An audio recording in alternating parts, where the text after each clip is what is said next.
Las noticias, protagonistas y tendencias del momento. César Miguel Rondón, en Conexión Radio.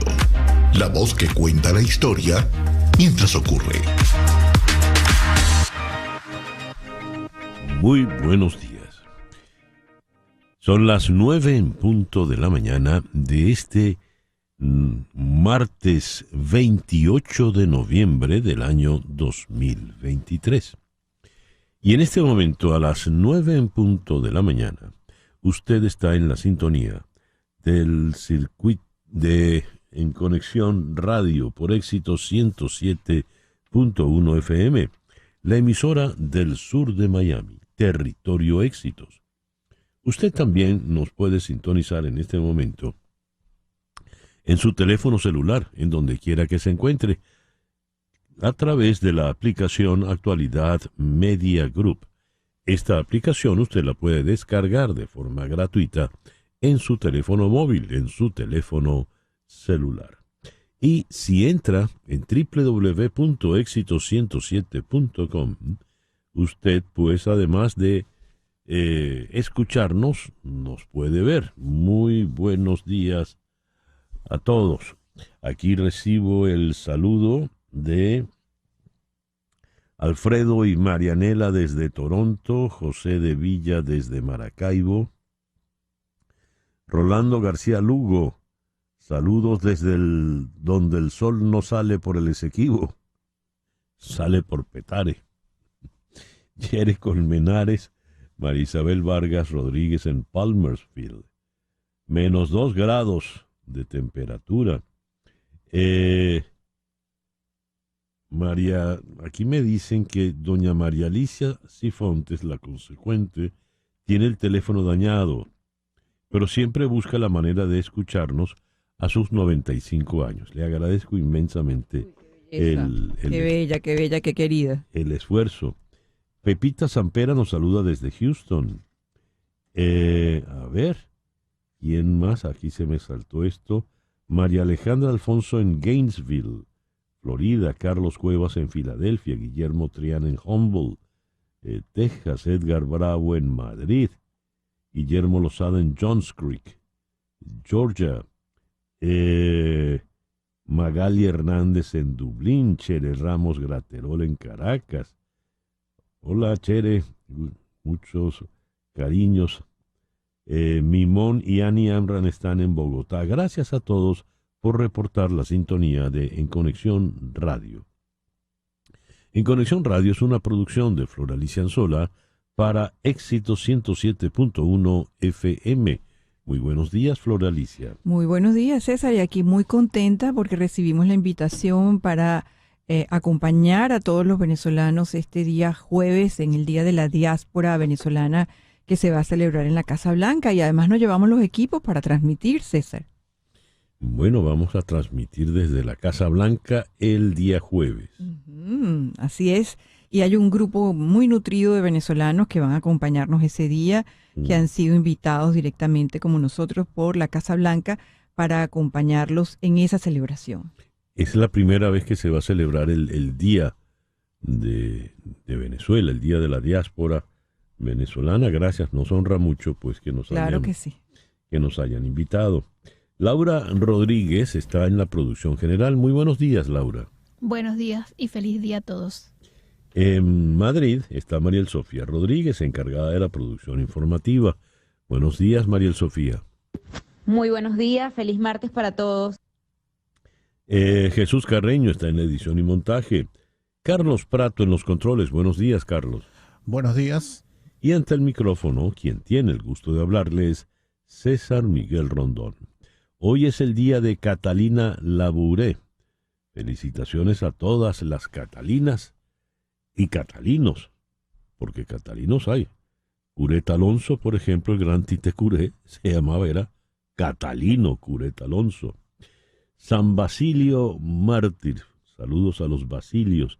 Y San Eustaquio, ¿cómo no? Eustaquio también conocemos. Hoy es Giving Tuesday, o día para dar. El calendario astrológico, ya me lo iba a saltar.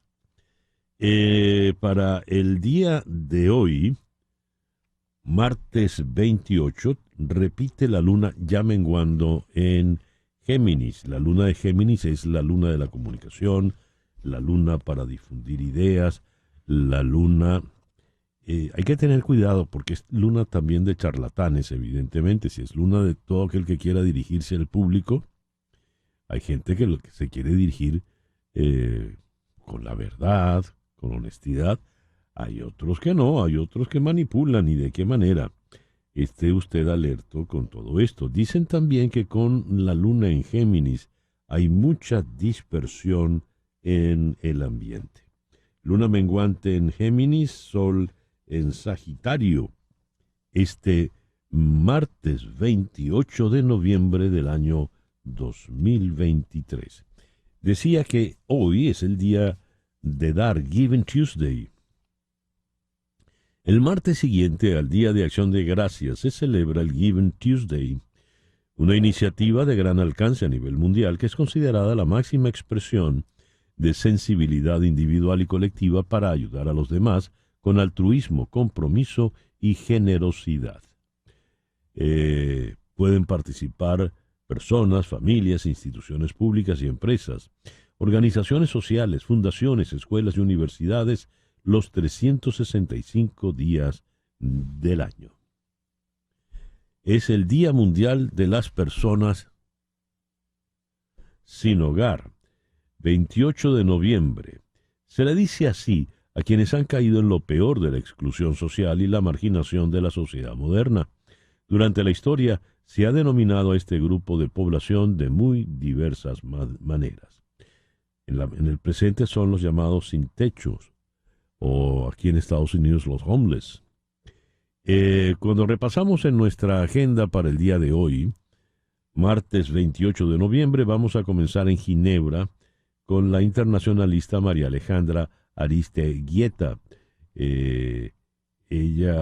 Vamos a tocar con ella. La Unión Europea acordó relajar algunas disposiciones de las sanciones impuestas a una decena de regímenes, entre ellos Venezuela, Nicaragua y Túnez, para facilitar a las organizaciones humanitarias en la zona acceder el acceso a la ayuda enviada en situaciones de crisis en línea con lo establecido por Naciones Unidas. En Quito vamos a conversar con Brian Espinosa. El nuevo presidente, el joven Daniel Noboa, ha dispuesto que la única función que cumplirá la vicepresidenta Verónica Abad será la de embajadora por la paz para evitar el escalamiento del conflicto entre Israel y Palestina. Y para cumplir con el encargo, la vice deberá trabajar presencialmente en Tel Aviv. Esto sí está loco, esto sí es absurdo. A la vicepresidenta, el primer día de gobierno la expulsa del país, la manda a Israel a arreglar un conflicto que le es tan caro al Ecuador como solucionar el problema en Gaza. Dios, qué manera de comenzar. Vamos a conversar en Ciudad de México con José Sánchez Mejías. Andrés Manuel López Obrador reprochó a los ministros de la Suprema Corte de Justicia no entender que el pueblo es soberano por oponerse a la elección de los jueces por voto popular como él propone. Vamos a conversar con Juan Falconer en Bogotá. El presidente Petro prometió la paz total para su país y, sin embargo, lo que ha sucedido es un aumento del 80% de los secuestros desde que asumió el poder.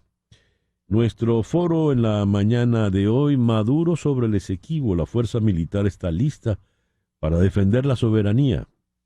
¿Estamos frente a un posible enfrentamiento militar? ¿Están los venezolanos preparados para actuar militarmente? ¿Qué tanto de las Malvinas, de ese viento terrible que flotó en las Malvinas décadas atrás, es el que está ahora flotando entre nosotros? Para ello vamos a conversar con el historiador Pedro Benítez y con la periodista especializada en temas militares, Sebastiana Barraez. Ese será nuestro foro en el día de hoy.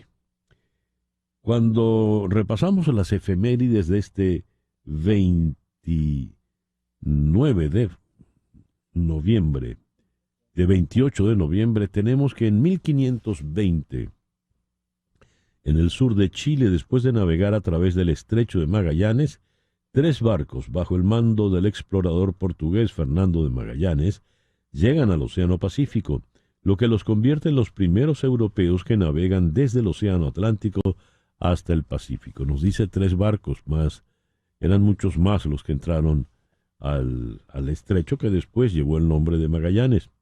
El 28 de noviembre de 1814, en Londres, The Times se imprime por primera vez con una máquina de vapor, lo que supuso una auténtica revolución, ya que se producían 1.100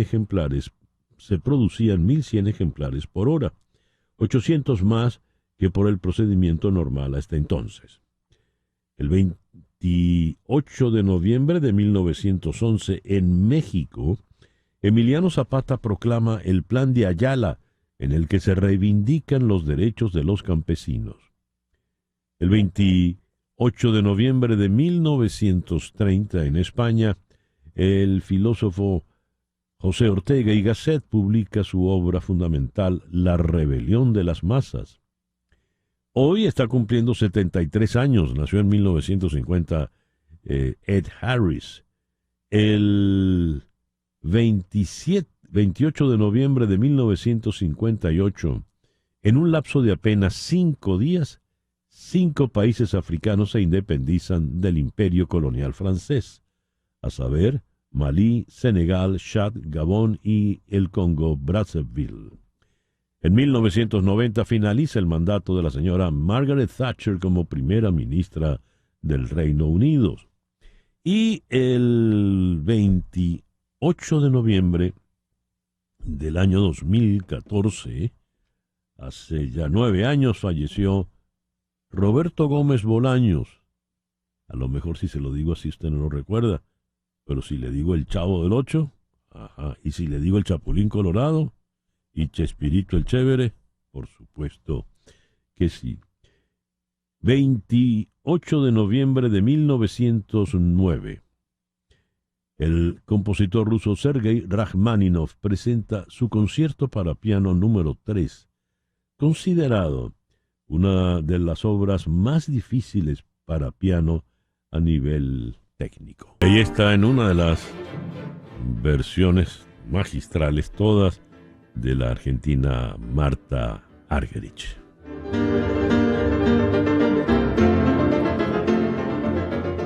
Sigo con argentinos. El 28 de noviembre de 1932 nació El Gato Barbieri. Ese es el tema de El Último Tango en París.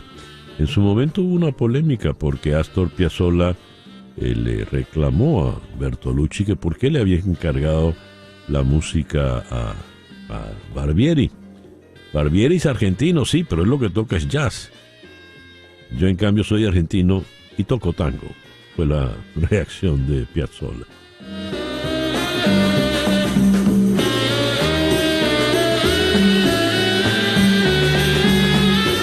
Y siguiendo en música de películas, el 28 de noviembre de 1943 nació Randy Newman de Toy Story.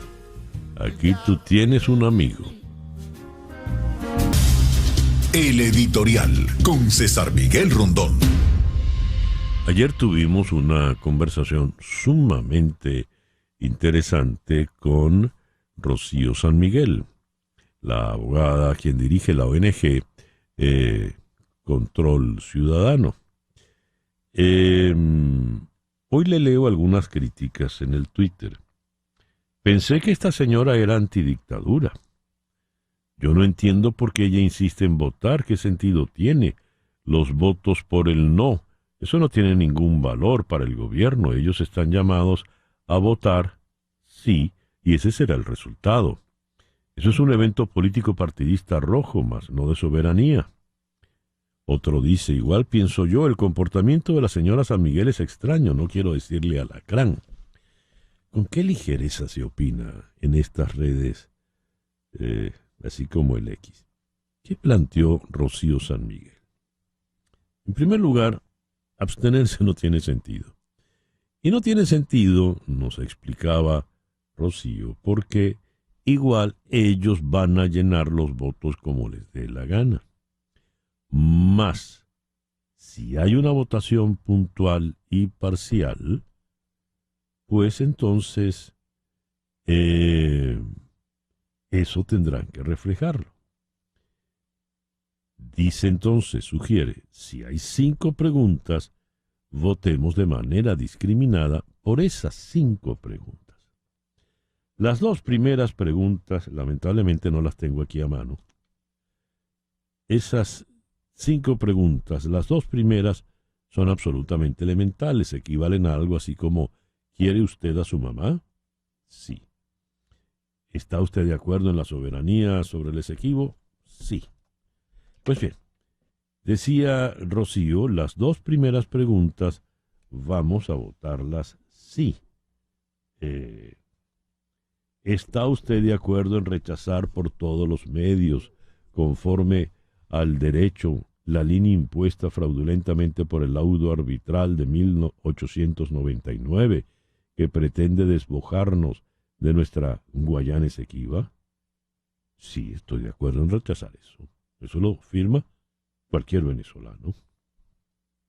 Segunda pregunta.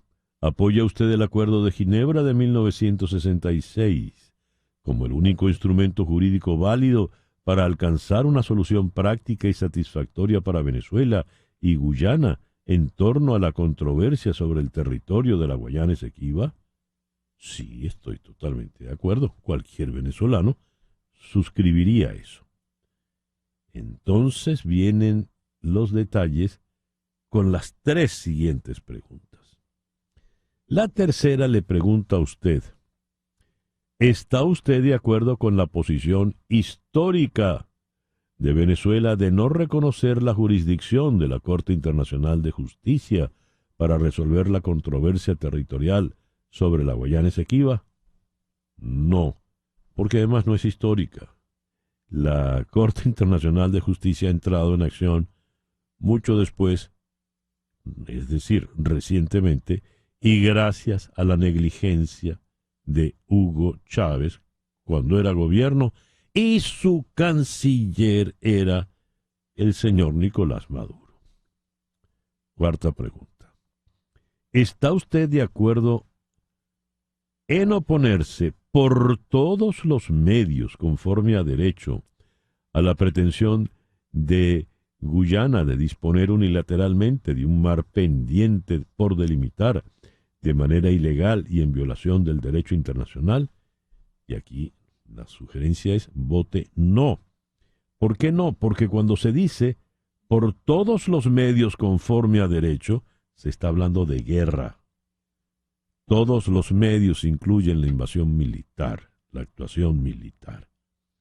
Vamos a ir a la guerra para defender las mediocridades del actual régimen y sus fuerzas militares que entregaron conscientemente el Esequibo en este casi cuarto de siglo de chavismo-madurismo. No. No se le puede hacer el juego a la pretensión del ejército venezolano de usar un reclamo exterior como lo usaron los argentinos, los dictadores argentinos, en la guerra de las Malvinas. Y la quinta pregunta.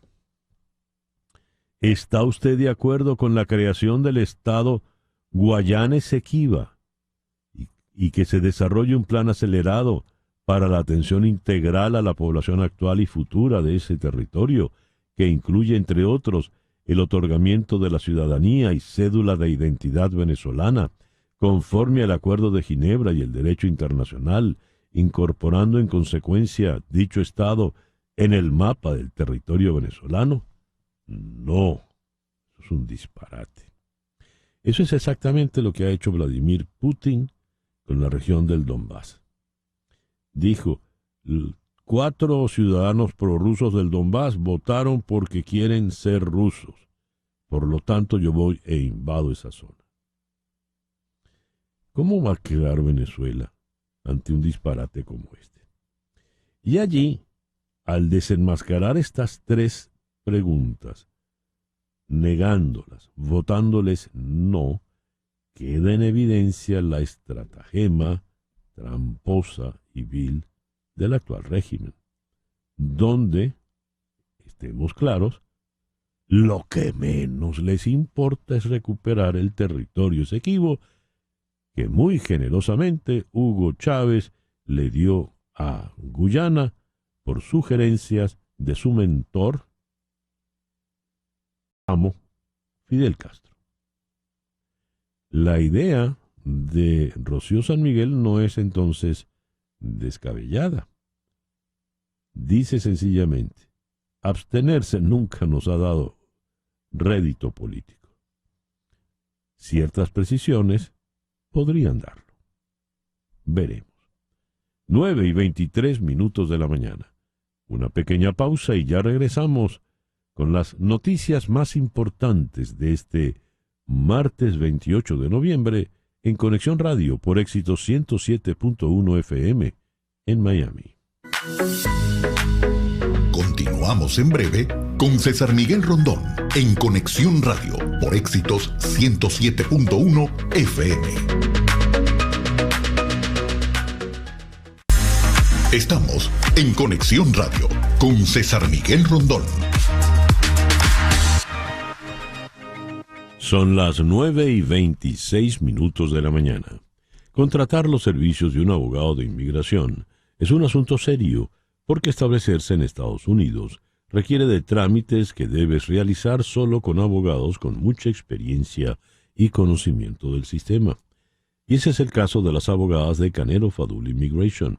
Ellas son especialistas en visas de inmigración laboral, familiar, humanitarias, entre tantas otras, y suman más de 55 años de experiencia, asesorando desde la solicitud de la visa hasta la obtención de la residencia y posterior ciudadanía. Si necesitas asesoría para inmigrar y establecerte en Estados Unidos, llama al 844-8-MIGRAR. 844-8-MIGRAR, que equivale a 844-864-4727. Di que llamas de mi parte y la primera consulta será gratis. También puedes escribir a inmigraya@canerofadul.com. Canero Fadul Immigration, reputación, confiabilidad y efectividad. Y a las 9:28 vamos con las noticias más importantes de este martes 28 de noviembre. Jerusalén. El gobierno israelí y el grupo islamista Hamas acordaron prolongar la tregua, el intercambio de rehenes por prisioneros y la entrada de ayuda a Gaza 2 días más, dando un respiro a los 2 millones de gazatíes que han sufrido mes y medio de incesantes bombardeos y esperanza a las familias israelíes que esperan recuperar a sus seres queridos. Antes incluso de que se cerrara la lista con los nombres de los cautivos y presos que serían intercambiados, Hamas y Qatar anunciaban la prolongación de la pausa que comenzó el viernes y concluía en principio en el día de hoy. El grupo bipartidista del Senado en Estados Unidos, que negocia cambios en las políticas fronterizas y de inmigración, habló con el secretario de Seguridad Nacional, Alejandro Mayorkas, durante el fin de semana, según múltiples fuentes, mientras los senadores se acercan cada vez más a un posible acuerdo que despejaría el camino para la ayuda, tanto para Ucrania como para Israel. La llamada telefónica del domingo con Mayorkas se produjo mientras los senadores esperan concluir las conversaciones en los próximos días. Esto les daría tiempo para redactar un texto legislativo y, lo que es más importante, vendérselo a sus colegas. Tenemos que llegar a un acuerdo esta semana para que esto llegue a la sala antes del receso, dijo el senador Chris Murphy, demócrata por Connecticut, principal negociador demócrata. Aquí no tenemos mucha práctica en redactar leyes de inmigración complicadas, porque no hemos aprobado nada sustancial en 40 años, así que necesitamos terminar esto pronto. Fin de la cita. La organización Human Rights Watch publicó ayer un informe sobre la explosión en el hospital Al-Ahli en la Franja de Gaza el 17 de octubre, que se saldó con cerca de 500 muertos, que apunta a que fue causada por una munición que pudo ser propulsada por un cohete de los que habitualmente usan los grupos armados palestinos. Sin embargo, el informe destaca que sus conclusiones no son definitivas. Se necesita más investigación para determinar quién lanzó el aparente cohete y si se violaron las leyes de la guerra, dice textualmente el informe. Gaza, hallazgos sobre la explosión del 17 de octubre en el hospital Al-Ahli. Piezas de repuesto utilizadas para reparar aviones y helicópteros militares rusos parecen haber sido importadas de varias fábricas ucranianas, según una investigación publicada por el medio de noticias independiente ruso Important Stories el día anteayer. Por otra parte, un miembro del Consejo Regional Ucraniano en el Oblast de Kherson, ocupado por Rusia, es sospechoso de traición por suministrar combustible y alimentos a las fuerzas de ocupación rusas a través de múltiples empresas bajo su control, según informó el Servicio de Seguridad Ucraniana SBU el 27 de noviembre. Los presidentes de Estados Unidos y otros líderes viajarán hoy a Atlanta para dar el último adiós a la ex primera dama Rosalynn Carter en un homenaje privado. Se espera que el presidente Jimmy Carter, de 99 años, y quien recibe cuidados paliativos en su casa, asista al funeral de su difunta esposa, según dijo su nieto.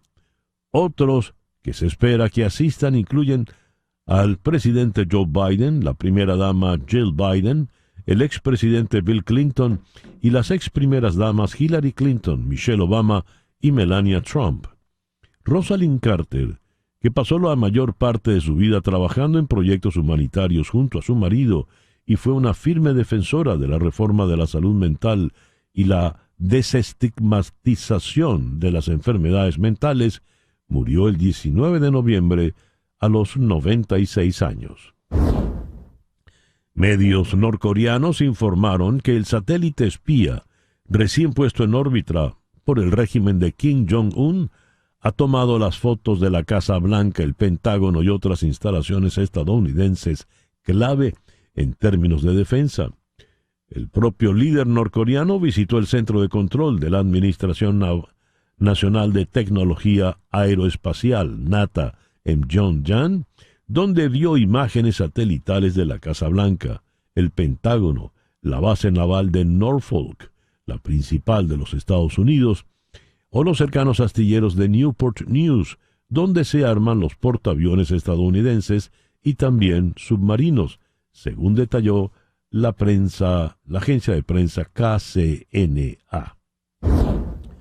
Los 27 países que conforman la Unión Europea acordaron ayer relajar algunas disposiciones de las sanciones impuestas a una decena de regímenes, entre ellos los de Venezuela, Nicaragua y Túnez, para facilitar a las organizaciones humanitarias en la zona acceder el acceso a la ayuda enviada en situaciones de crisis, en línea con lo establecido por Naciones Unidas, según destaca la agencia Europa Express.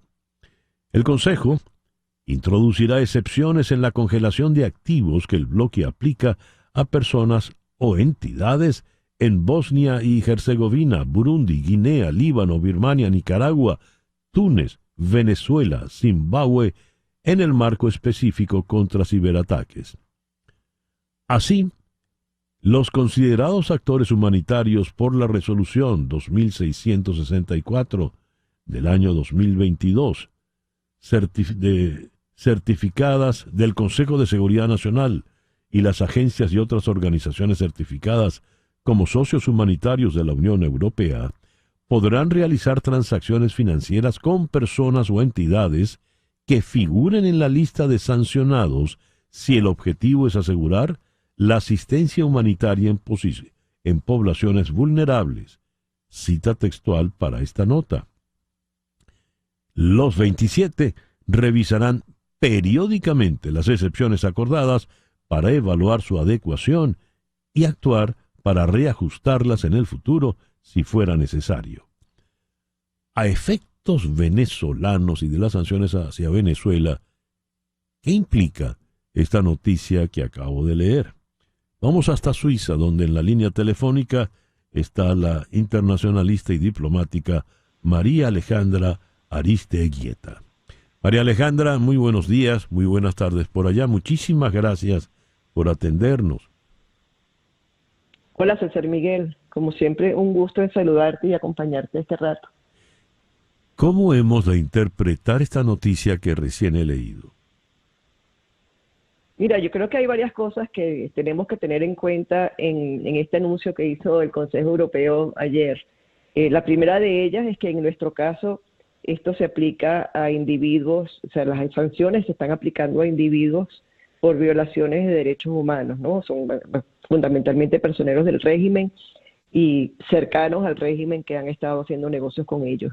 Eso es un poco para poner el contexto. No se le están aplicando medidas a Venezuela desde ni sectoriales ni nacionales, sino individuales. Y lo que se persigue es asegurar que las transacciones o las entidades que se vayan a hacer por el tema de ayuda humanitaria, que se vayan a hacer con estas personas, puedan ser hechas de manera automática sin una revisión, una autorización previa. Y esto fundamentalmente porque las agencias humanitarias, las organizaciones, los socios internacionales de la Unión Europea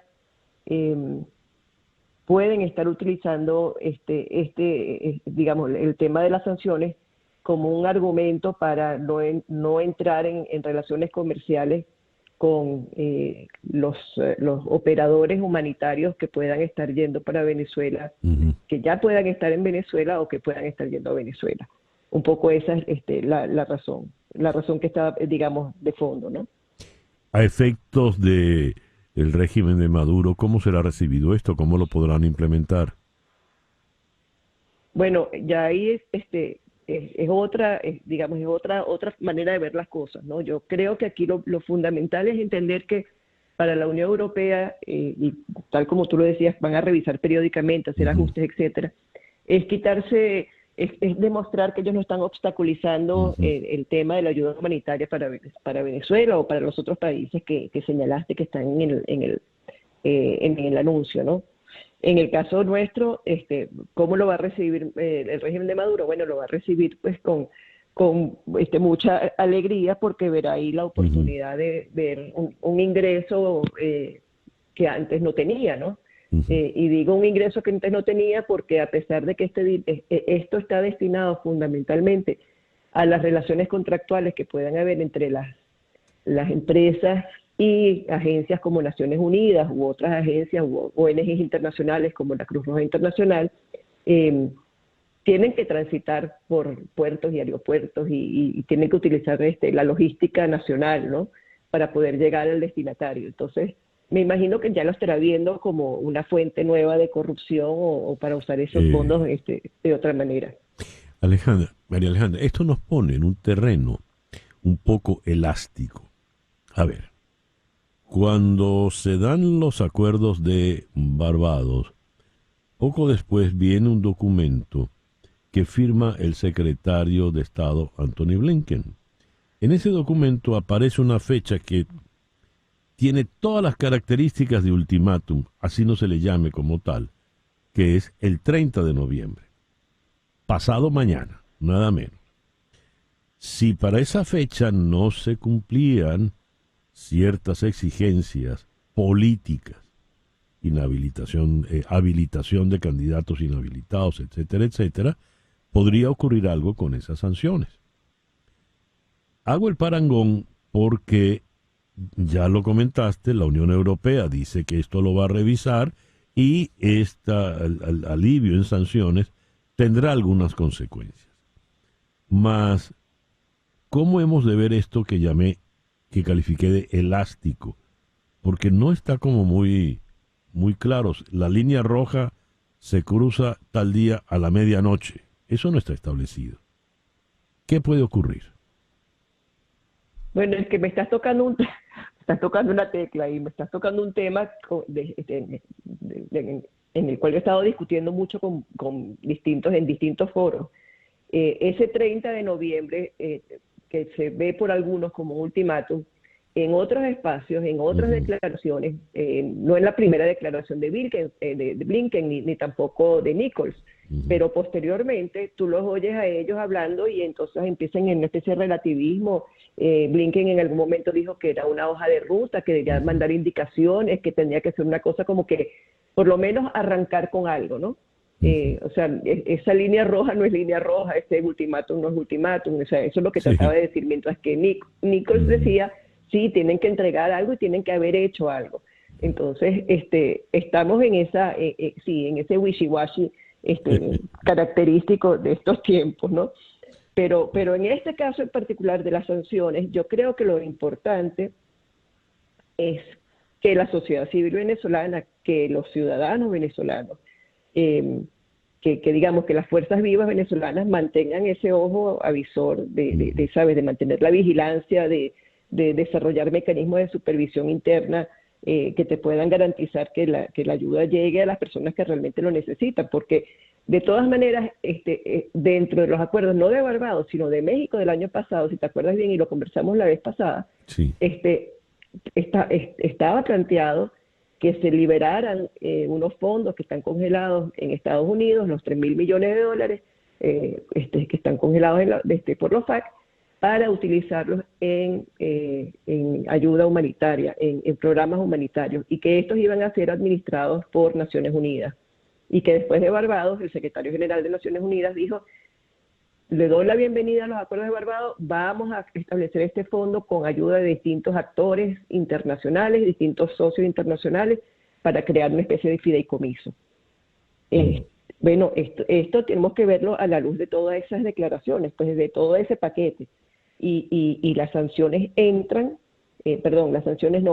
esta flexibilización de las sanciones entra justamente a tratar de permitir que empresas europeas también puedan participar, que socios europeos puedan participar, y que una amiga me decía esta mañana, no, es que siempre pasa, fíjate con Siria, que DHL les decía, para Siria no vamos a ir, así ustedes digan que levanten las sanciones. O sea, para las empresas es muy complicado el tema del overcompliance, el sobrecumplimiento y todo eso, ¿no? Entonces, en este caso en concreto, yo creo que nosotros como venezolanos tenemos que supervisar, establecer esos mecanismos de supervisión, garantizar de que o velar para que las agencias, estas supuestas agencias imparciales, que no sé qué tan imparciales son, hagan que esa ayuda llegue a quienes realmente la necesitan, y monitorear tanto empresas europeas como norteamericanas para decir si hay algún desvío de algún tipo, señalarlo para que en esas revisiones y en esos ajustes se tomen las medidas pertinentes. Eso es lo único que se me ocurre como digamos así, en primera instancia, ¿no? Yeah. Pero efectivamente, sí, es un tema estos temas lo que nos enseñan es que, bueno, que el mundo se mueve en una dirección que no siempre es la dirección que nosotros como venezolanos quisiéramos que se moviera, ¿no? En definitiva, un wishy-washy no es un ultimátum. Ajá, exactamente. María Alejandra, muchísimas gracias por estos minutos en la mañana de hoy. A tu orden siempre, un abrazo. La doctora María Alejandra Aristeguieta es internacionalista, diplomática, nos habló desde la ciudad de Ginebra. Son las 9:45 de la mañana. Ya regresamos en Conexión Radio. En un momento regresamos con César Miguel Rondón en Conexión Radio por Éxitos 107.1 FM. Sintonizas a César Miguel Rondón en Conexión Radio por Éxitos 107.1 FM. Y a las 9:49 de la mañana, acá Picú, hacemos contacto con la oficina de Hani Martínez Ward, tu abogada de accidentes. Allí está Javier Pacheco. Javier, muy buenos días. Gracias por atendernos. Hola César, buenos días. Gracias por la invitación al programa. Saludos para ti y a todas las personas que nos escuchan el día de hoy. ¿Cómo ha estado ese movimiento luego del largo fin de semana de Acción de Gracias, Black Friday, Cyber Monday y demás? Sí, realmente el día de ayer estuvo bien movido aquí en nuestras oficinas. Desde bien temprano muchas personas nos llamaron y pudimos atenderlos. Y el día de hoy también ha estado bien movido. Muchas personas inclusive llamándonos desde la misma escena del accidente y pidiendo las recomendaciones. Y es importante que cualquier persona que nos esté escuchando en este momento recuerde tener el número a mano, tener nuestro número de teléfono, el 855-DOLOR55, grabado en la agenda electrónica de su celular, para que cuando, lamentablemente, si le toca estar en esta situación, tenga el número y nos pueda llamar para darle los consejos. Esta mañana, desde las 7 de la mañana, recibiendo llamadas de personas, un accidente de múltiples vehículos en la I-95, la persona nos llamó, se le dieron las recomendaciones y ya en pocos minutos lo vamos a empezar a representar. Acuérdense que nuestra representación legal cubre todos los aspectos del accidente, desde lo que es el arreglo o el pago de la pérdida total del carro, lo que es el tratamiento médico, si la persona tiene lesiones o tiene dolor, por más mínimo que sea, producto del accidente, y lo que es buscar una compensación económica, que no es otra cosa que dinero en el bolsillo que las personas pueden reclamar si han sido víctimas de un accidente. Dijiste, Javier, un choque múltiple. ¿Cómo actúan en esos casos, cuando hay múltiples responsabilidades? Sí, y específicamente ese caso que te comento fue hoy bien temprano, a las 7 de la mañana. Yo estaba ya aquí en nuestro call center, uno de los muchachos que trabaja aquí en la oficina contestó la llamada, la persona estaba en la I-95 y, bueno, típico que hay tráfico adelante, las personas no logran frenar a tiempo y hay 5 vehículos involucrados. Lo que buscamos en estos casos, como tienen mayor complejidad debido a los múltiples vehículos que hay involucrados, es la responsabilidad. ¿Quién fue realmente el responsable del accidente? ¿Cuál de los vehículos? Si es uno solo o si son 2 o 3 vehículos que fueron los responsables del accidente. Y vamos en contra del seguro de ese vehículo o de esos vehículos. Al final del día, lo que buscamos es que la compañía de seguro de la persona culpable o de las personas culpables puedan cubrir los daños tanto del vehículo como también la compensación económica para nuestro cliente. Muy bien. A ver, la llamada hay que hacerla de inmediato. No es bueno perder tiempo, que no haya mayor dilación. ¿Por qué, Javier? Sí, lo que sucede es que en ese momento de la escena del accidente hay muchas decisiones que hay que tomar y no todos los consejos que damos aplican para todos los casos. Por ejemplo, esta persona que nos llamó hoy, las preguntas que normalmente le hacemos es: ¿su carro se puede conducir? ¿Su carro es pérdida total? ¿Usted cómo se encuentra? ¿Tiene alguna fractura? ¿Tiene alguna cortadura? ¿Necesita ir a un hospital? No es necesario ir a un hospital, porque en ese momento esas decisiones determinan hacia dónde vamos a dirigir el caso. No es lo mismo muchas personas tienen un accidente y dicen, me voy al hospital pensando que eso le va a dar valor al caso cuando realmente la persona no está gravemente herida. Y ahí es cuando nuestra recomendación, dependiendo de cada circunstancia, es importante. Es importante tomar las decisiones correctas, es importante no cometer errores. Muchas personas le dicen, se van a llevar mi carro, se lo van a llevar a un body shop. Y la persona piensa que en ese body shop no le van a cobrar nada. Y después cuando resulta que se lo llevan a ese sitio, le cobran miles de dólares por tenerlo ahí, mientras se lo pudo haber llevado para su casa. Entonces, cada caso tiene sus particularidades y por eso queremos darle el consejo específico a la persona y es la importancia de llamar desde la escena del accidente. Por ello, anote usted entonces este número, 855-DOLOR55. 855-DOLOR55. Eso equivale a 855-365-6755. 855-365-6755. ¿Algo más, Javier? No, la recomendación es la de siempre y no siempre las personas nos llaman de la escena del accidente. La recomendación que siempre damos es que recuerden que la ley de la Florida establece 14 días para hacer un reclamo. Si usted está dentro de este límite de los 14 días y no ha tomado acción, llámenos para poder empezar a ayudarles con su caso. Muy bien. Gracias, Javier. Javier Pacheco, de la oficina de Hani Martínez Ward, tu abogada de accidentes. 855-DOLOR55, que equivale a 855-365-6755. Temprano leíamos una noticia proveniente del Ecuador, donde el joven y recién estrenado presidente Daniel Noboa disponía que la única función que cumplirá su vicepresidenta Verónica Abad será la de la embajadora por la paz para evitar el escalamiento del conflicto entre Israel y Palestina. Algo por lo visto vital, crucial para el Ecuador. El detalle está en que para encargarse de esto la vicepresidenta tiene que irse a vivir en la región. Eso es un exilio. ¿Por qué una medida tan extrema y absurda como esta? ¿Qué ha ocurrido? ¿Cómo es que Daniel Noboa se estrena con medidas como esta? Vamos a Quito. Allí está el periodista Brian Espinosa. Brian, muy buenos días. Gracias por atendernos. César Miguel, ¿cómo estás? Muy buenos días. Saludos desde la capital del Ecuador.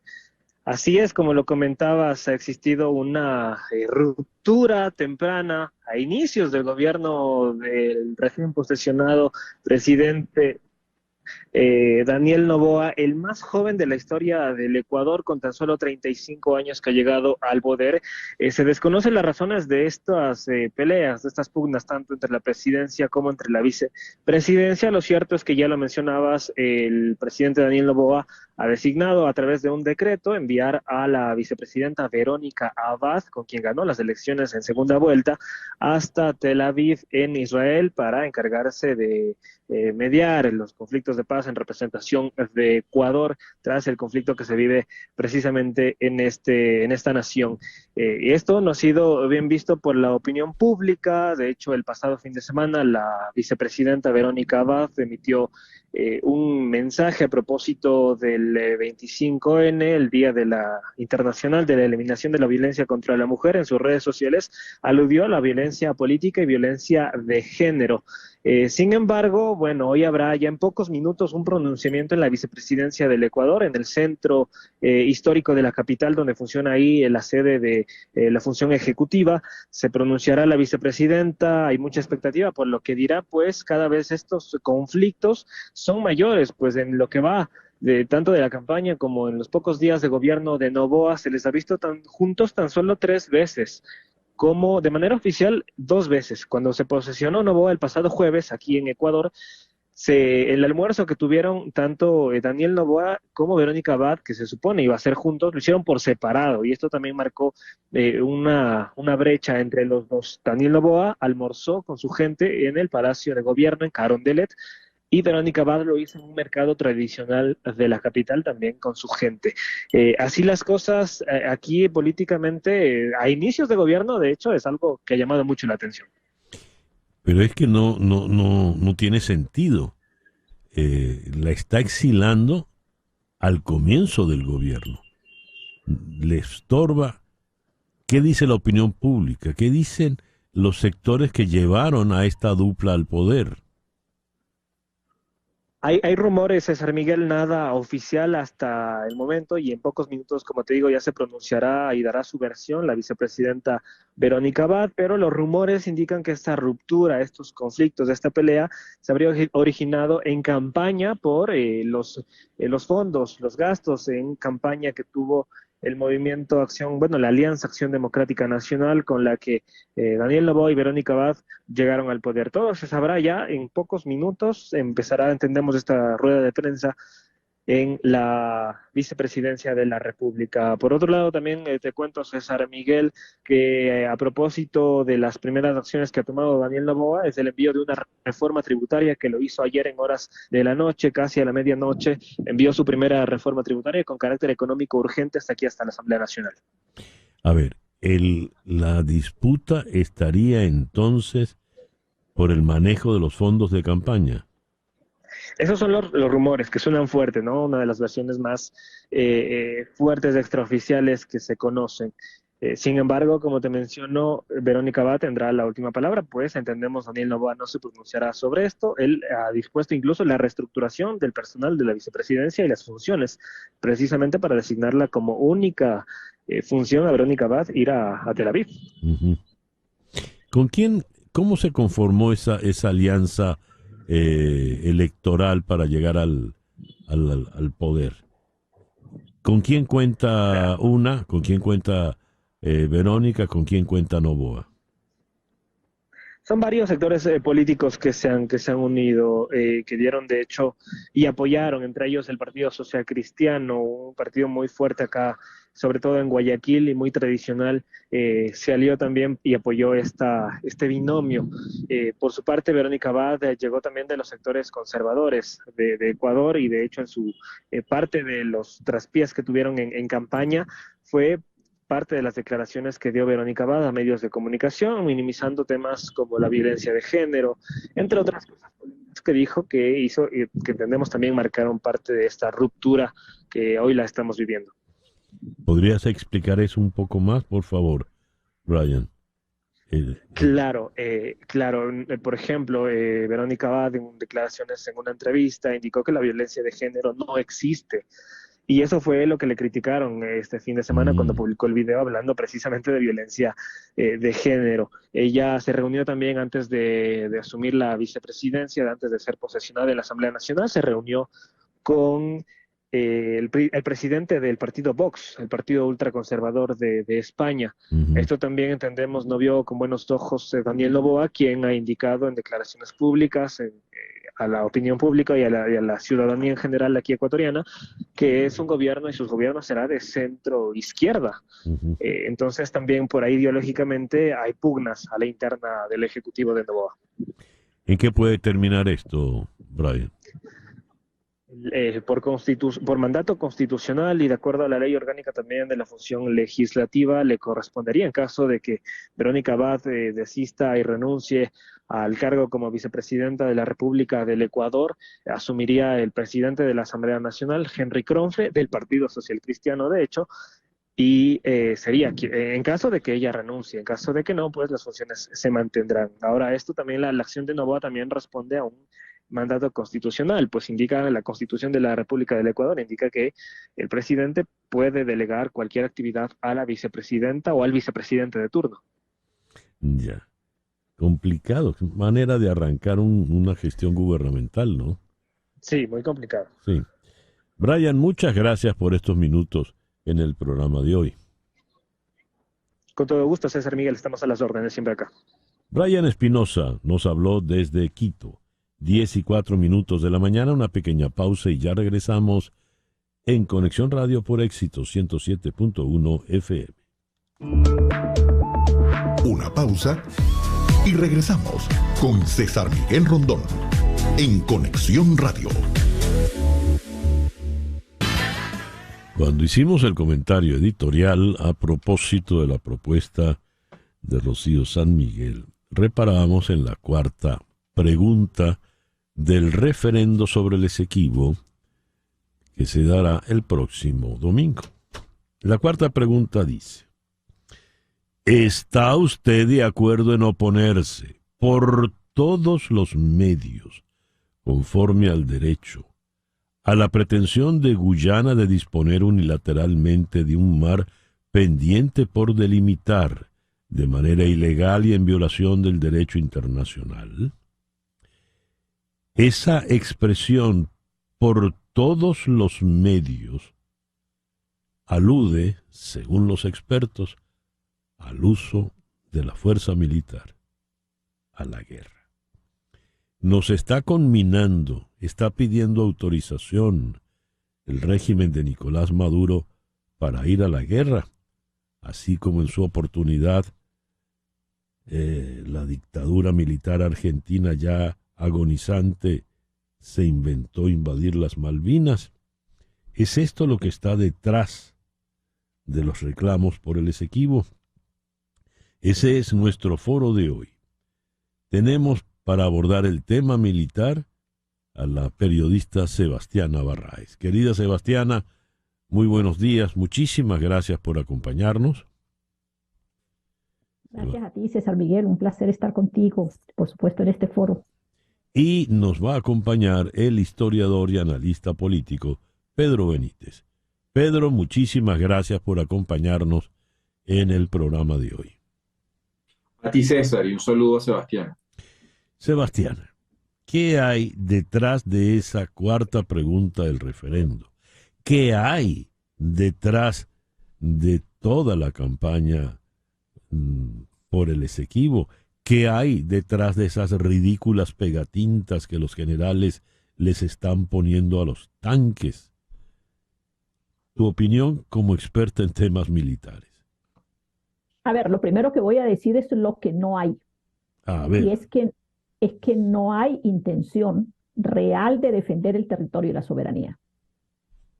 Yo creo que si partimos de ahí, pues estamos muy claros en cuál es el objetivo que realmente tiene el referéndum que se inventó el régimen venezolano. Ahora, sin duda que un escenario bélico, un escenario de confrontación, un escenario de ruido y de atraer la atención, pues sin duda que el régimen lo vio, lo planificó y pretende sacar ventaja de él. Por una razón, César Miguel, porque es que más allá de que me imagino que Pedro, más amplio conocedor de eso, hará alusión al hecho de que sea inconstitucional. Más allá de eso, que yo no soy experta en esas áreas, pero puedo decir que primero tenemos una Fuerza Armada profundamente afectada, quebrada en sus digamos, pilares fundamentales, y más aún sin tropa. O sea, uno podría pensar si realmente aquí hay una sana intención por la defensa del territorio y la soberanía. Yo creo que no. Yo creo que realmente el objetivo es cómo atornillar a Nicolás Maduro en el poder. Hablaba Sebastián Navarraez. ¿Cuál es tu impresión, Pedro? Pedro Benítez. Bueno, César, me parece obvio, ¿no? Esta es la vieja táctica ya inmemorial. Cuando un gobierno tiene un problema interno, se busca un conflicto externo, ¿no? Tú recordaste, se ha recordado mucho el caso de Galtieri, pero es solamente uno, podríamos mencionar muchos otros. Ahora, concretamente, el gobierno tenía un propósito, yo creo que lo ha conseguido en buena medida, que fue distraer la atención de los resultados de la primaria del 22 de octubre. O sea, pasó para el gobierno fue un golpe muy fuerte. La reacción que ellos tuvieron esa primera semana. Bueno, voy a dar un dato que me parece sumamente revelador. No sé si Sebastiana en alguno de las crónicas semanales que ella escribe y difunde lo habrá recordado. Fue la reacción de Cilia Flores. Cilia Flores es una persona que se destaca por su discreción. Ella realmente nunca se manifiesta públicamente, contrario a la etapa en la que ella fue presidenta de la Asamblea y Procuradora General de la República con el expresidente Chávez. Bueno, durante esta etapa muy pocas veces ella habla. Y una de las cosas que me llamó la atención que fue que ese lunes o martes en el programa de Nicolás Maduro, pues ella estaba realmente molesta y toda esa semana fue un ataque contra la primaria. Bueno, muy bien, en una estrategia de control de daños, ellos responden y de la siguiente semana a esta parte, todo el tema de la primaria y de María Corina Machado salió de todos los medios públicos, de los medios oficiales y oficiosos al servicio del gobierno, del régimen, con una sola excepción. Una sola persona, un solo programa ha roto esa línea, que ha sido el programa de Diosdado Cabello, donde por supuesto él no desperdicia oportunidad alguna, ¿no?, para tratar de atacar, de sembrar cizaña contra el resto de la oposición. Lo que además pone en evidencia que esta consulta que ellos están promoviendo, que el gobierno está promoviendo para el 3 de diciembre, no busca unir a los venezolanos, como dicen ellos, en función de defender el territorio nacional, sino de utilizar el referéndum para atacar a otros venezolanos. O sea, esto no está uniendo a los venezolanos.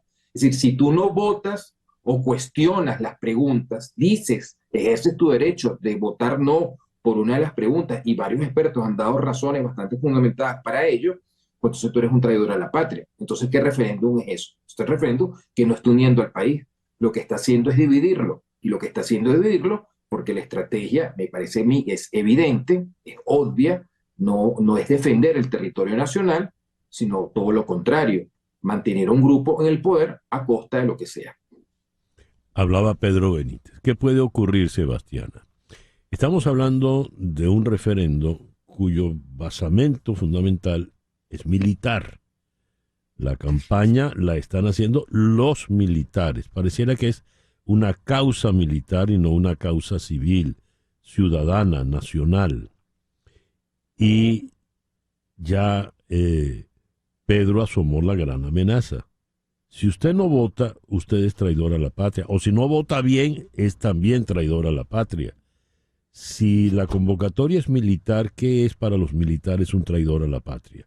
¿Qué puede ocurrir a partir del lunes 4 de enero, además Día de Santa Bárbara?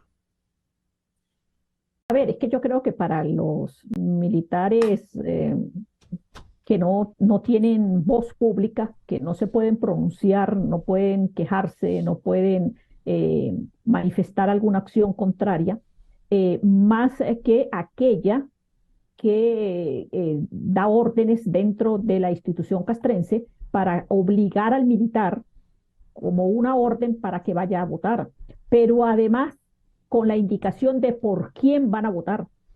Es decir, los llevan como borregos, los meten en una cola, vigilados por un oficial, y vaya y vote, eso es obligado. O sea, ahí no hay ninguna posibilidad de discernir. Además, hay un hecho clave, como una institución, voy a hacer un momentico una comparación. Tú sabes que a mí ahora esta situación del alto mando militar y de la Fuerza Armada me hace recordar como en el colegio, o en la escuela, cuando el niño no hace la tarea, entonces le dice a la maestra, no sé, es que se me borró, es que se me desapareció, es que me escondieron el cuaderno, es que no sé, o sea, pero es que la culpa es de fulanito. Bueno, yo creo que eso es lo que está haciendo la Fuerza Armada ahora, por una razón, porque es que la Constitución dice claramente que la responsabilidad de defender el territorio y la soberanía lo tiene la Fuerza Armada Nacional. Y más aún, por esa razón, también la Constitución le da el monopolio de las armas de la República a la Fuerza Armada. Eso significa que es la institución castrense la que tiene la mayor responsabilidad de lo que ha venido ocurriendo en relación con el territorio y la soberanía.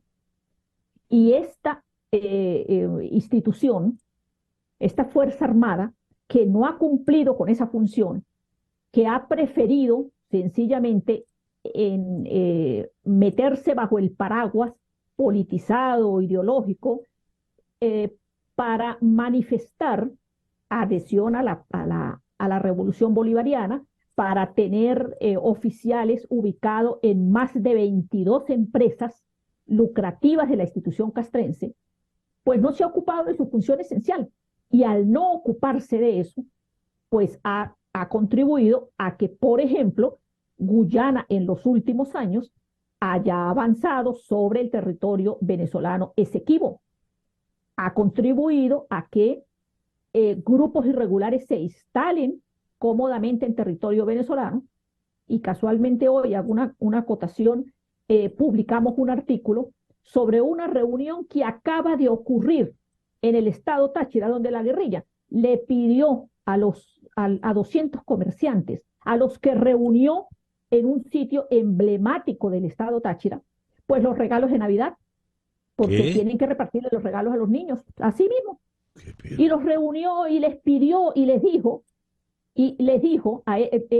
convocaron a 300 y fueron 200, lo pueden ver en el artículo que acabamos de publicar en este momento.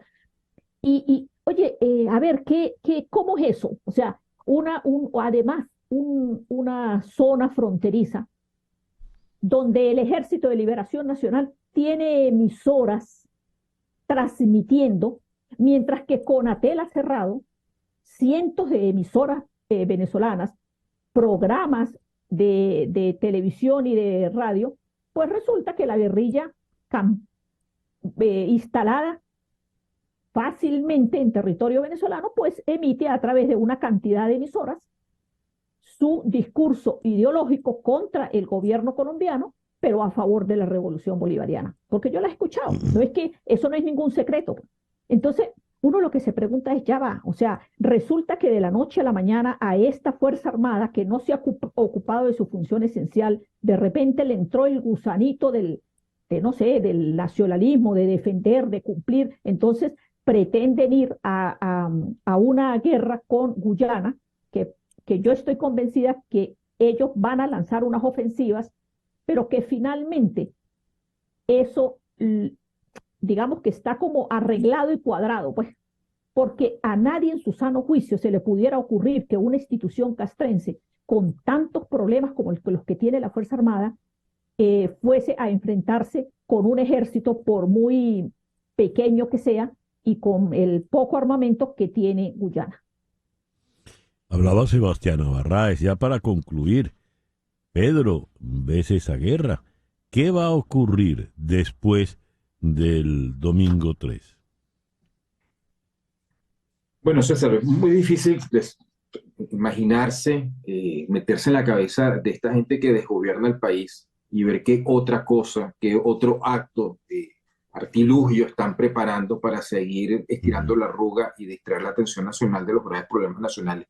Lo que yo sí tengo claro es algo: el más interesado de que el chavismo siga gobernando Venezuela o siga dominando Venezuela es el gobierno de Guyana. Porque todos sabemos que mientras el chavismo siga dominando Venezuela, seguiremos siendo un país miserable, quebrado, incapaz de defender su frontera. Un gobierno que no puede proteger, que no puede cuidar la infraestructura escolar, que no le puede pagar a los maestros, que ni siquiera le puede pagar a los propios oficiales y soldados. En el caos que está el país, como el 80% del territorio sometido a continuos apagones, escasez de gasolina, lo que ya sabemos, ¿cómo va a poder defender su territorio y cómo va a intentar recuperar 160.000 kilómetros cuadrados al oeste del río Esequibo? O sea, esto no es ocupar Malvinas, que fue una operación, bueno, que los militares argentinos en cuestión de muy pocas horas tomaron las islas. Este es un territorio, está del tamaño, esto es más grande que la mayoría de los países europeos, el territorio que está en reclamación. Entonces, ¿qué van a hacer? Van a ir a una guerra para exponernos a una derrota militar. Y vamos a recordarlo, las guerras sabemos, esto siempre se dice, sabemos cómo empieza y nunca sabemos cómo termina. Por lo tanto, la Fuerza Armada Nacional, encabezada por el general en jefe Padrino López, están jugando con fuego. Están jugando con fuego para mantener esta locura, esta situación ya desquiciada, de mantener un grupo en el poder que sabemos los venezolanos que permanecemos en el país, los que están en la diáspora, que la abrumadora mayoría del país no lo quiere. El país quiere un cambio, por razones que son obvias, que son evidentes. Entonces, lo mejor ante esto es, en vez de seguirse peleando contra esa fuerza de la historia, facilitar un tránsito pacífico, democrático, civilizado, que le permita salir a Venezuela de este marasmo donde ha caído. Le quiero agradecer a Pedro Benítez, historiador y analista, quien acaba de hablar, y a Sebastiana Barráez, la periodista muy, muy destacada y experta en estos temas militares. Sebastiana, Pedro, muchas gracias por acompañarnos hoy. Gracias. Hasta luego, estén bien, gracias. Un abrazo. 10:24 de la mañana, una pequeña pausa y ya regresamos en Conexión Radio por Éxito 107.1 FM en Miami. En un momento regresamos con César Miguel Rondón en Conexión Radio por Éxitos 107.1 FM.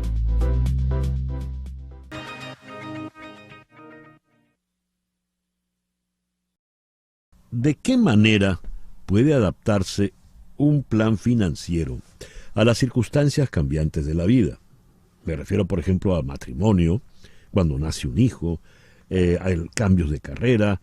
La idea es poder garantizar estabilidad y éxito financiero a pesar de esos cambios y las vicisitudes que siempre pueden ocurrir a la vuelta de la esquina. Esa pregunta, por supuesto, solo la va a responder don Mauro Guerra, quien está en la línea telefónica. Mauro, muy buenos días, gracias por atendernos. César Miguel, muy buenos días, y a ustedes, amigos oyentes, muy buenos días. Bueno, en el mundo financiero, cada país y cada sector tiene una manera de hacer las cosas. En los Estados Unidos tenemos muchas oportunidades si uno las sabe hacer. Miren, yo, por ejemplo, pude enviar a mis hijos a las mejores universidades sin que ellos tuvieran que pagar. ¿Por qué? Porque ellos fueron becados. Si los hijos, por ejemplo, sacan becas, automáticamente usted se quita el costo, y existen libros en los Estados Unidos que demuestran que hay compañías como McDonald's, Burger King, AT&T, muchísimas compañías grandes que dan los famosos grants de educación para los hijos. Esto es solamente hablando un tema. ¿Qué significa? Que usted puede planificar sus finanzas, usted puede hacer lo que necesita hacer para cualquier cosa buscando las herramientas adecuadas. Esto es lo que es financial planning. Planificar financieramente es quitarse costos de encima para poder tener una mejor vida económica. Y esto es solamente uno de los trucos. Por ejemplo, otra cosa, una persona abre una compañía y crea un plan de retiro, guarda 5, 10 mil o la cantidad de dinero que sea, y ese dinero es deducible de los impuestos, significa que no tendrá que pagar impuestos, pero al mismo tiempo lo pasa a su plan de retiro personal e igual lo descuenta de los impuestos, es decir, doble descuento por la compañía y descuento personal. Son pequeños trucos puede realizar. De la misma manera, cuando compra un automóvil, usted tiene que pensar si lo va a comprar, lo va a rentar, y sobre todo ahora que los automóviles comienzan poco a poco a bajar de precio, pero es que también las tasas de intereses están muy altas. Ese es otro problema que usted tiene que aprender a movilizar. Es decir, planificar finanzas es estar pendiente de todas las áreas de los recursos suyos. Nosotros los hispanos vivimos básicamente al día, es decir, el día de hoy, pero se nos pasan todos los detalles de planificar las finanzas, y esto es lo que hacemos aquí en Guerra Financial. Mauro, ¿de qué manera puedo yo guardar dinero para el futuro y que no caiga sobre esto el tema impositivo, sobre todo el IRS, que aquí en Estados Unidos es tan feroz? Mira, una de las situaciones más fuertes y más difíciles que nosotros los hispanos ni creemos que le podemos dar la vuelta al IRS. No se le puede dar la vuelta. Ese es el peor enemigo. El IRS tiene la capacidad de embargar su cuenta de cheques, embargar su salario. Dios mío, por favor, esto es increíble lo que puede llegar a suceder. Entonces usted tiene que aprender a movilizar sus taxes. ¿Qué significa esto? Si va a hacer taxes personales, cuáles son las deducciones que puede tener, cómo maximizar el seguro social.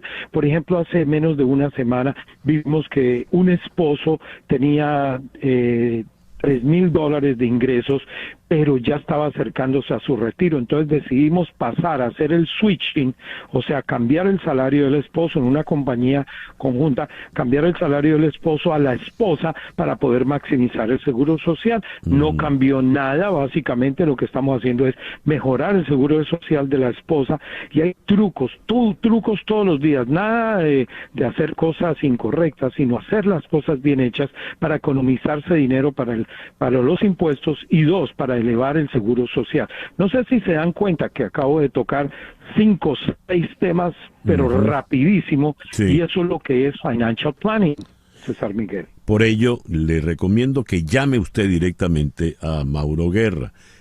Este es su teléfono, el 305-777-1767. Le repito, 305-777-1767. También puede escribirle, preguntarle por www.guerrafinancial.com. guerrafinancial.com. Mauro Guerra es el fundador de Guerra Financial Group. ¿Cuántos años tienes ya en esto, Mauro? Son 40 años, tenemos 40 empleados, más de 10,000 pies cuadrados de construcción, y arriba de eso, vayan y búsquenos en Guerra Financial Group, Google Reviews.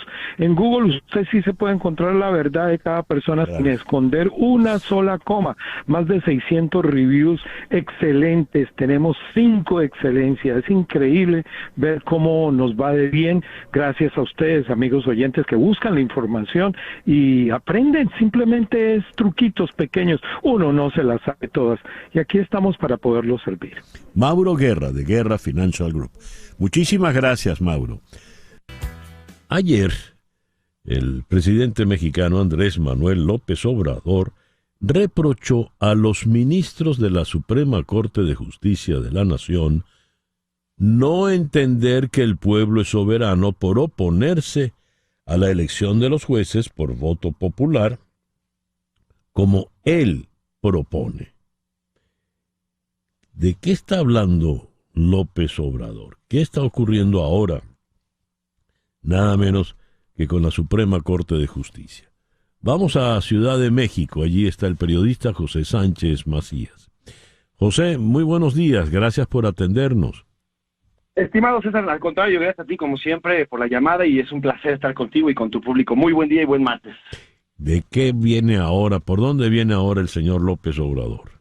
Híjole, César, a ver, es que es un tema que ya tiene prácticamente todo este año, y voy a tratar de resumírselo rapidísimamente. A ver, a partir de este año, como en todos los países, México tiene una Suprema Corte de Justicia, que es un contrapeso para los otros dos poderes, que es el Ejecutivo y el Legislativo, y este a su vez se encarga de dirimir diferentes instancias a través de la Constitución de México, como todas las Supremas Cortes de Justicia en prácticamente todo el mundo. Pero bueno, a partir de este año, en la Suprema Corte de Justicia de nuestro país llegó una nueva presidenta, que es la ministra Norma Piña. Con la llegada de Norma Piña, la Suprema Corte, que llevaba 5 años bajo las órdenes del presidente López Obrador, a pesar de ser un poder independiente, con la llegada de Norma Piña comenzó una independencia por fin de la Suprema Corte. Y a partir de la llegada de Norma Piña, los asuntos que le interesaban al presidente López Obrador se empezaron a caer. ¿Qué son los asuntos? Bueno, el Tren Maya, el tema también la refinería de Dos Bocas, reformas para impedir que los mexicanos, por ejemplo, no sé, pudiéramos tener cualquier tipo de avance, o cualquier tipo de avance en cuanto al tema energético. Mucho Estados Unidos estuvo peleando en el marco del TLC por el tema energético. En fin, la Suprema Corte estuvo deteniendo temas que al presidente López Obrador le interesaban, que a todas luces eran ilegales, y a través de las resoluciones de la Suprema detuvieron estos temas. A partir de eso, César, López Obrador empieza una pelea frontal en contra de la Suprema Corte. Pero cuando digo frontal, César, es directa, afectándola en una especie de vendetta o de venganza en contra de la Corte, afectándola, por ejemplo, en el tema presupuestal. El presidente hoy tiene el control del legislativo, por lo tanto, él dice, la Suprema me detiene mis casos, entonces yo le voy a quitar recursos. El próximo año va a recibir 13,000 millones de pesos menos de recursos. Tú imagínate, en un país en el que la justicia es una asignatura pendiente, y que el Ejecutivo golpea al poder, el Poder Judicial, que es el encargado de impartir la misma justicia. Imagínate nomás, de ese grado el presidente López Obrador afectar a la justicia de los mexicanos solamente por un berrinche. Bueno, como el presidente... Lo has dicho, por un berrinche. Cuando él dice que los ministros de la Corte no entienden que el pueblo es soberano, es porque están yendo en contra de él. Es decir, a sus efectos, López Obrador es el pueblo soberano. Exactamente. Ahora, a partir de todo esto, César, no solamente golpea mediáticamente diariamente a la Suprema, no solamente golpea a través del presupuesto, sino ahora ha lanzado una propuesta de elegir a los jueces y ministros por voto popular, algo que es totalmente contradictorio a la justicia, porque la justicia no se va por el voto y no es popular, la justicia se aplica y punto. A partir de eso, el presidente López Obrador ha sugerido que los ministros de la Corte, que son 11, sean electos a través del voto popular. Y eso obviamente no solamente en nuestro país, sino a nivel mundial, diversas asociaciones de magistrados y jueces han alzado la mano y han repelado ante esta posición. Y bueno, pues el presidente lo que ahora dice es exactamente lo que tú estás comentando, César. Como los ministros, supuestamente que los ha calificado como una burocracia dorada, no entienden al pueblo porque según Andrés Manuel, él es el pueblo y él representa al pueblo. Entonces, todo es una vendetta política en realidad, César, que va cayendo en esta constante amenaza y en el intentar, como muchos presidentes autoritarios lo han logrado, intentar desarticular a los poderes que son contrapesos dentro de una república. Entonces ahora el presidente lo que quiere es, a como dé lugar, tumbar esta Suprema Corte, que es independiente y que además es elegida con base en la Constitución, para poder domesticarla. Porque, ojo también, César, el presidente López Obrador ya termina su mandato el próximo año, estamos corriendo ya el último año, y todos los asuntos legales que puedan caer en contra del presidente López Obrador van a acabar en la Suprema Corte. Una Suprema Corte que de ser independiente habrá justicia, de no ser independiente y domesticada por el presidente López Obrador habrá impunidad. Allí está el detalle. José, ahí está el detalle, diría Cantinflas. Así es, así es. José, muchas gracias por estos minutos en el programa de hoy. Al contrario, César, es un placer siempre. Y bueno, síganme, @soy Pepe Macías, y estoy para lo que necesiten a ti y a tu público, César. Pepe Macías, @Pepe Macías, José Sánchez Macías, desde Ciudad de México. Y a las 10:38 de la mañana de Ciudad de México, venimos acá a Miami, donde ya está entre nosotros Sergio Parra Zavala, el presidente de ILAEF, ya está todo listo pues para el Congreso que tendremos el próximo jueves y viernes aquí en la ciudad de Miami. Sergio, muy buenos días, gracias por atendernos. Buenos días, don César, muchas gracias a usted por la entrevista. Ya está todo listo para este segundo Congreso Latinoamericano sobre la gestión integral de Family Office. ¿Cómo va todo? Bueno, afortunadamente todo excelente, ya prácticamente está copado la asistencia, los expositores ya están aquí en la ciudad de Miami, muchos de ellos vienen de México, Argentina, de España. Tenemos un grupo extraordinario de expositores para hablar de los temas de empresas familiares. La idea es difundir, desarrollar este tipo de actividades para concientizar y apoyar a la empresa familiar latinoamericana, César. ¿Está lista ya todo? ¿Está todo colmado por lo que comenta, Sergio? Sí, ya está sold out, como se dirían en los buenos conciertos. Te felicito. Sin embargo, siempre hay espacio para poner una silla de más, don César, porque verdad que el evento promete. Se hizo virtual después de la pandemia y yo creo que a partir de la buena crítica y en un tema tan importante, tan actual, pues ahorita nos vamos con el presencial, pues, ¿no? Que es lo que en estos momentos se estila, afortunadamente. Y es mucho mejor, por supuesto. A ver, ¿cómo será la agenda? ¿Qué tendremos en estos 2 días? Entonces, hay varios temas importantes, muy prácticos, muy concretos. Por ejemplo, uno de ellos es hablar del tema de la sucesión de la empresa familiar desde el punto de vista económico, patrimonial, cuando los patrimonios están en distintos países, que es lo que llaman los patrimonios globales. Una empresa mexicana que su fundador tiene inversiones en Estados Unidos, acciones en una empresa en España, una cuenta en Europa, tiene hijos con distintas nacionalidades, unos en México, unos en Estados Unidos, y se muere ese fundador. Es decir, ¿cómo se presenta una declaración? Porque el principio que rige lo que es la sucesión es territorial. De manera que este señor mexicano o sus herederos tendrían que pagar tantos impuestos como en tantos países tenga. Por ejemplo, el tema del testamento, se va a tocar los testamentos, si existe un testamento universal, cómo se conforma un family office, cuál es la utilidad práctica para la familia, para que si se tiene digamos el criterio de que los family office son para familias ricas y no es así. O sea, la agenda es interesantísima y muy práctica, en efecto. ¿Para quiénes son los family office si no es solo para las familias ricas? Bueno, para familias que quieran lograr su trascendencia, que necesiten apoyo porque un contador, un abogado, un administrador o alguien que asesore en inversiones de igual manera, se tenga mucho dinero o no se tenga dinero, son inquietudes y son recursos que necesita la familia. Es decir, cualquier familia que quiera hacer de su negocio un legado y trascender, necesita un apoyo profesional que lo acompañe. De manera tal que la idea del Family Office es que tenga el tamaño de la familia, cualquiera sea su presupuesto, cualquiera sea su jurisdicción y por supuesto su objeto, ¿no? Muy bien. Esto va a arrancar el jueves 30 de noviembre. ¿Qué debemos hacer los que queremos asistir?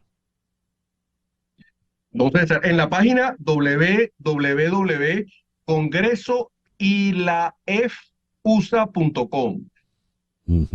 Al meterse y por cortesía de tu entrevista y de tu público siempre tan consecuente, los que se inscriban o los que quieran asistir, pues que con la palabra sponsor, pues se puedan registrar de manera gratuita hoy por cortesía de tu entrevista y a este privilegio que me das para poder promocionar el evento. Muy bien. Repito, www.congresoylafusa.com, es en el Hotel Colony en Coral Gables, empezando el jueves 30 hasta el 1 de diciembre, de 9 de la mañana a 4 de la tarde.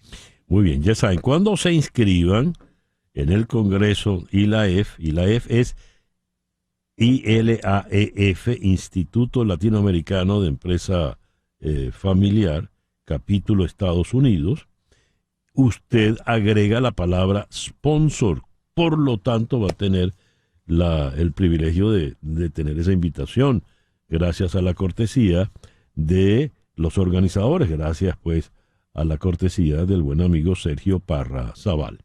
¿Algo más que quieras agregar, Sergio?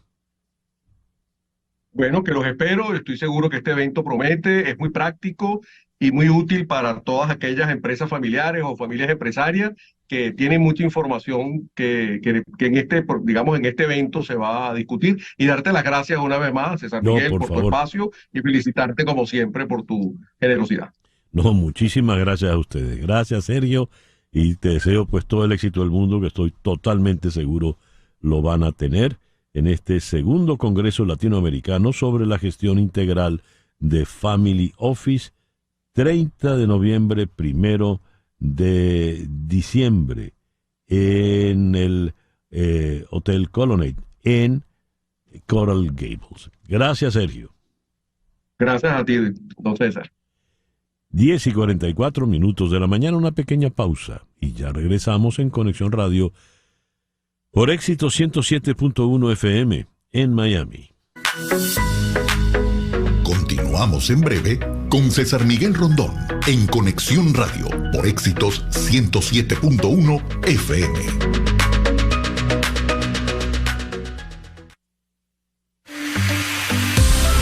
Sintonizas a César Miguel Rondón en Conexión Radio por Éxitos 107.1 FM.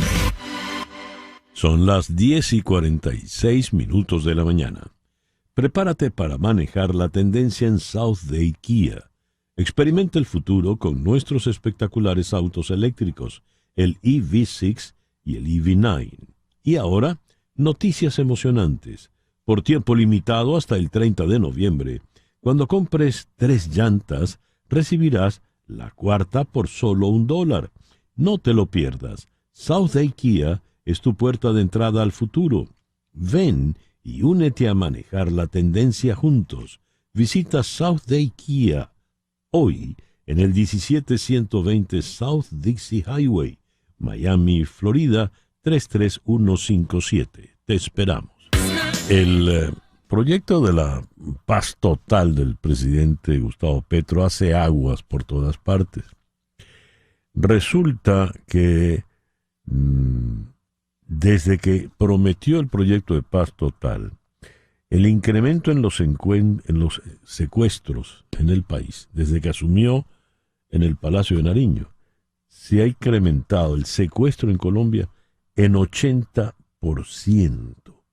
80%, eso es una cifra absolutamente escalofriante. ¿A qué obedece? Vamos a Bogotá. Allí en la línea telefónica está el analista Juan Falconer. Juan, muy buenos días. Muchísimas gracias por atendernos. César, un fuerte saludo para ti y todas las personas que nos escuchan en este momento. Siempre un gran placer. ¿Por qué el secuestro se ha incrementado de una manera tan abrumadora, tan dramática?